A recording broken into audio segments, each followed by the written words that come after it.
আজকে এই বিক্ষোভ সমাবেশে সভাপতি বরিশাল মহানগর জামাত ইসলামের নায়েবে আমির জনাব এবং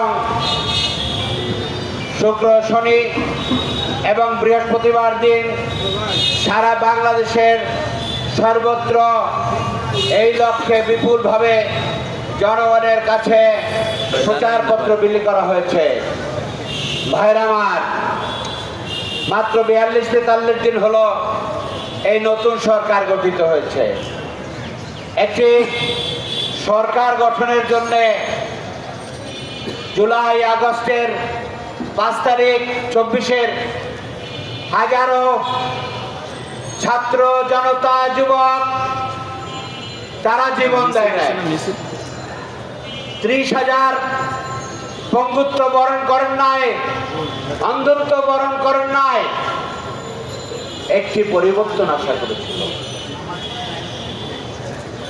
15-17 বছরের ফ্যাসিজম যেন বাংলাদেশে আর কোনোদিন চেপে বসতে না পারে, সেজন্য সারা বাংলাদেশে একটি ভয়ের রাজনীতি সংস্কৃতি কায়েম করেছিল। কোথায় আজকে শেখ হাসিনা? তাই আজকে যারা পুরনো বয়ানে ফ্যাসিজমের পথে কেউ যদি হাঁটতে চায়, তাদেরকে এই শেখ হাসিনা পরিণতির কথা আমরা স্মরণ করিয়ে দিতে চাই। ভাইরা আমার, অভ্যুত্থানের পরে নির্বাচনের আগে প্রায় 1 বছর ঐক্যমত্য কমিশনের মাধ্যমে জুলাই আগস্ট 24শে ডিসেম্বর থেকে শুরু করে নিয়ে সেপ্টেম্বর 2025 সাল পর্যন্ত এই ঐক্যমত্য কমিশনে শত শত বৈঠক অনুষ্ঠিত হয়েছে। দেশের বুদ্ধিজীবী 32টি রাজনৈতিক দল, সেখানে বিএনপিও ছিল, আলোচনা করে সেখানে ঐক্যমত্য হয়ে তারা জুলাই সনদে স্বাক্ষর করেছিলেন। তারপরে সেই সনদের ভিত্তিতে গণভোট অনুষ্ঠিত হয়েছিল। সেই গণভোটে দেওয়ার আগে অঙ্গীকার ছিল, গণভোট যদি হ্যাঁ হয় তাহলে সেই গণভোটের অঙ্গীকার অনুযায়ী সংবিধান সংস্কার করতে হবে। দেশের সমস্ত সেক্টরগুলোকে সংস্কার করে আর যেন কোনো ফ্যাসিজম আসতে না পারে সেই ব্যবস্থা করতে হবে। প্রধানমন্ত্রীর ক্ষমতা এবং প্রেসিডেন্টের ক্ষমতার মধ্যে ভারসাম্য আনতে হবে। মেয়াদ 10 বছরের মধ্যে নিশ্চিত করতে হবে।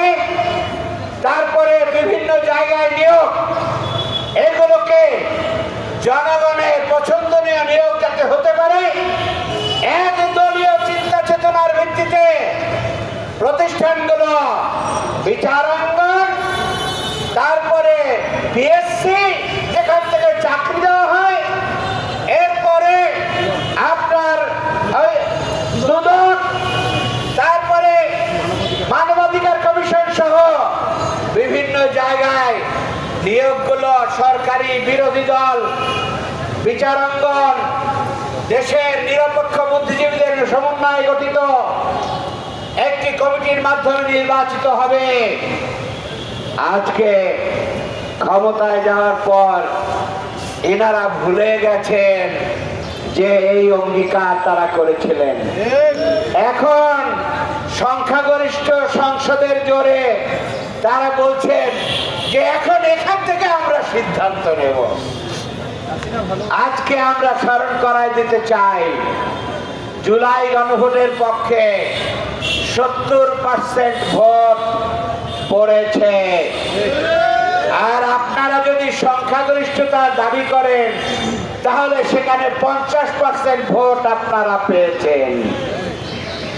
সুতরাং ভোটের জনগণের ম্যান্ডেট দিয়ে 227 আসনের গর্ব করার কোন আইনি অধিকার নাই, জনগণের ম্যান্ডেট নাই।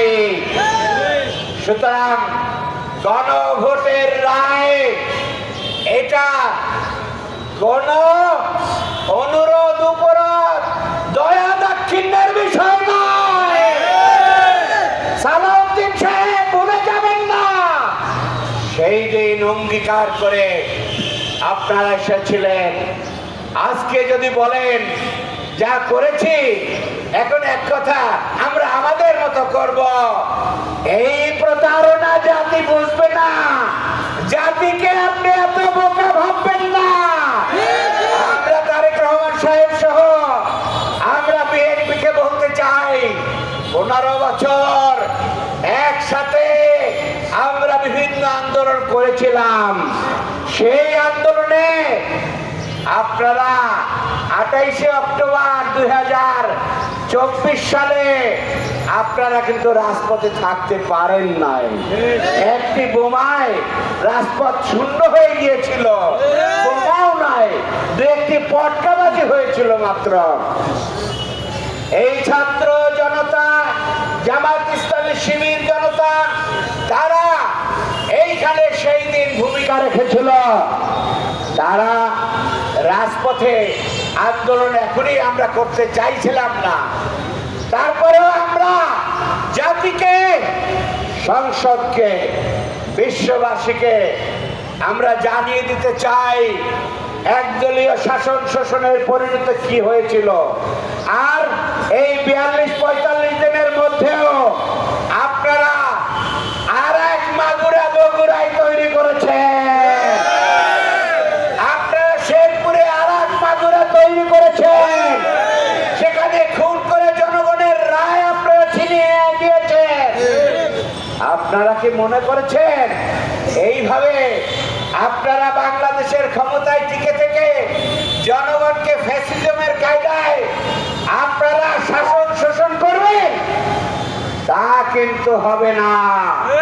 তাই আজকে দেওয়ালের লিখন পড়তে আমরা অনুরোধ করছি। আমরা বলতে চাই সময় আছে এখনো। আমরা সংসদে এবং রাজপথে দুই জায়গায় আমরা কথা বলছি। মহাজিব হোসেন হেলাল, অন্যান্য 11 দিনের জোটের নেতৃবৃন্দ, সংগ্রামী বরিশালবাসী, এদেশের মানুষ চেয়েছিল একটা পরিবর্তন, যে পরিবর্তন সকল ক্ষেত্রে হবে। আমরা শুধু নয়, দেশের জনগণ চেয়েছিল যে যেই দিন নির্বাচনিত সরকার ক্ষমতায় বসে তারপর দিনই আন্দোলন শুরু হয়ে যায়, এই কালচার এদেশে থাকবে না। কিন্তু আজকে এদেশের জনগণকে সাথে নিয়ে 2 মাসের মাথায় গিয়ে আবার রাজপথে নামতে হয়, এটা খুবই দুঃখের বিষয়। যারা প্রচারণা করে, নিজের প্রচারণার মাধ্যমে একটি গণভোট অনুষ্ঠিত করলো, সেই গণভোটকে আবার এখন ন বলছে, এটা কি হতে পারে? এটা হতে পারে? এদেশের শতকরা 70% লোক এই গণভোটের পক্ষে রায় দিয়েছে। অতএব এই গণভোট কোনো ফেলনা জিনিস নয়। এদেশের 70% লোকের রায়, এটাকে বাস্তবায়ন করতে হবে। আর বাস্তবায়ন না করলে ওই 70% লোক কি ঘরে বসে থাকবে? না, তার রাস্তায় চলে আসবে ইনশাআল্লাহ। এবং যেই জিনিসগুলোকে অ্যাভয়েড করার জন্য গণভোটকে বাস্তবায়ন করা হচ্ছে না, তা হচ্ছে ফ্যাসিস্ট জন্ম দেওয়ার রাস্তা। থাকবে না, কোন স্বৈরাচারী শাসন ব্যবস্থা থাকবে না, কোন মায়ের মুখ আর খালি হবে না। এইরকম রাষ্ট্র কাঠামো সংস্কারের নতুন রূপরেখা পেয়েছিলাম। কিন্তু কথা ছিল নির্বাচনের মাধ্যমে যে সরকার প্রতিষ্ঠিত হবে, তারা গণভোটের রায়কে মেনে নিয়ে সংসদে উপস্থাপন করে আইনে পরিণত করবেন।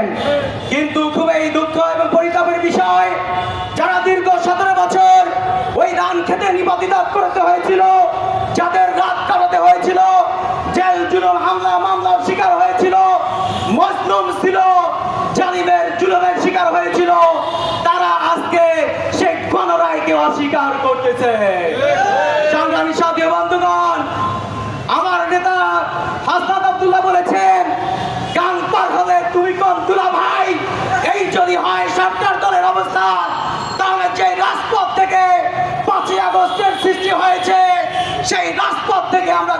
কার্যকর করব।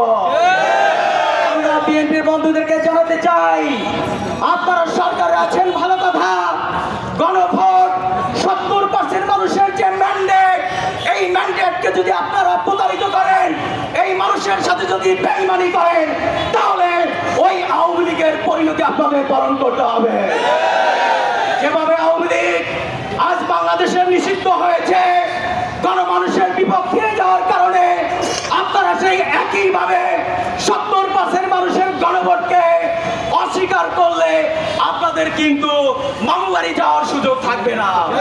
সংগ্রামী সাথী বন্ধুগণ, 2000 মানুষ জীবন দিয়েছে, 30,000 মানুষ রক্ত দিয়ে পঙ্গুত্ব বরণ করেছে, 2000 মানুষ চক্ষু হারিয়েছে, অসংখ্য মানুষ জেল জুলুম নির্যাতন শিকার হয়েছে, শুধুমাত্র একটা নতুন বাংলাদেশের জন্য, যেই বাংলাদেশে আর কোনো ফ্যাসিবাদ আসবে না, যেই বাংলাদেশের বিচার বিভাগ, স্বাধীন বিভাগ সবকিছু নিরপেক্ষভাবে কাজ করবে। জনগণের পক্ষে রায় দিয়েছি এবং এই রায়কে বাস্তবায়ন করার জন্য আমরা সর্বদাই মাঠে সোচ্চার থাকব। আপনারা জানেন এই সরকার সেই 30শে ডিসেম্বর আবু সাইদের কবর জিয়ারতের মধ্য দিয়ে হ্যাঁ বোর্ডের ক্যাম্পিং জানিয়েছিল। আজকে তিনি সরকার প্রধান তারেক রহমান, তিনি দীর্ঘ 17 বছর জুলুম নির্যাতনের শিকার হয়ে বহির্বিশ্বে ছিলেন। তিনি বাংলাদেশের খবর জানেন না, তিনি বাংলাদেশে 17 বছরে কি হয়েছে টেলিফোনে জানছেন, কিন্তু প্রত্যক্ষভাবে দেখতে পারেননি। এই জন্যই 36 জুলাই যে হয়েছে, এই জুলাইতে কারা সম্মুখে ছিল, কারা রক্ত দিয়েছে, কারা তাদের জীবনকে কোরবান করেছে, কিসের জন্য করেছে? এই গণভোট। গণভোট একটা শুধু শব্দ, এর ভিতরে অনেক কিছু লুকায়িত। এই যে দেখছেন আজকে মানবাধিকার কমিশনের বিষয়টা, কেন সেখানে সরকারের হস্তক্ষেপ করতে হবে? গতকালকে আমরা সংসদে দেখেছি 1 জুলাই অভ্যুত্থান রয়েছে, সেই শহীদদের নিয়ে একটি জাদুঘর, সেখানেও মন্ত্রী মশাইকে বসতে হবে। মানে চাটতে তোমাদের হবে, সব জায়গা থেকেই চাটতে হবে।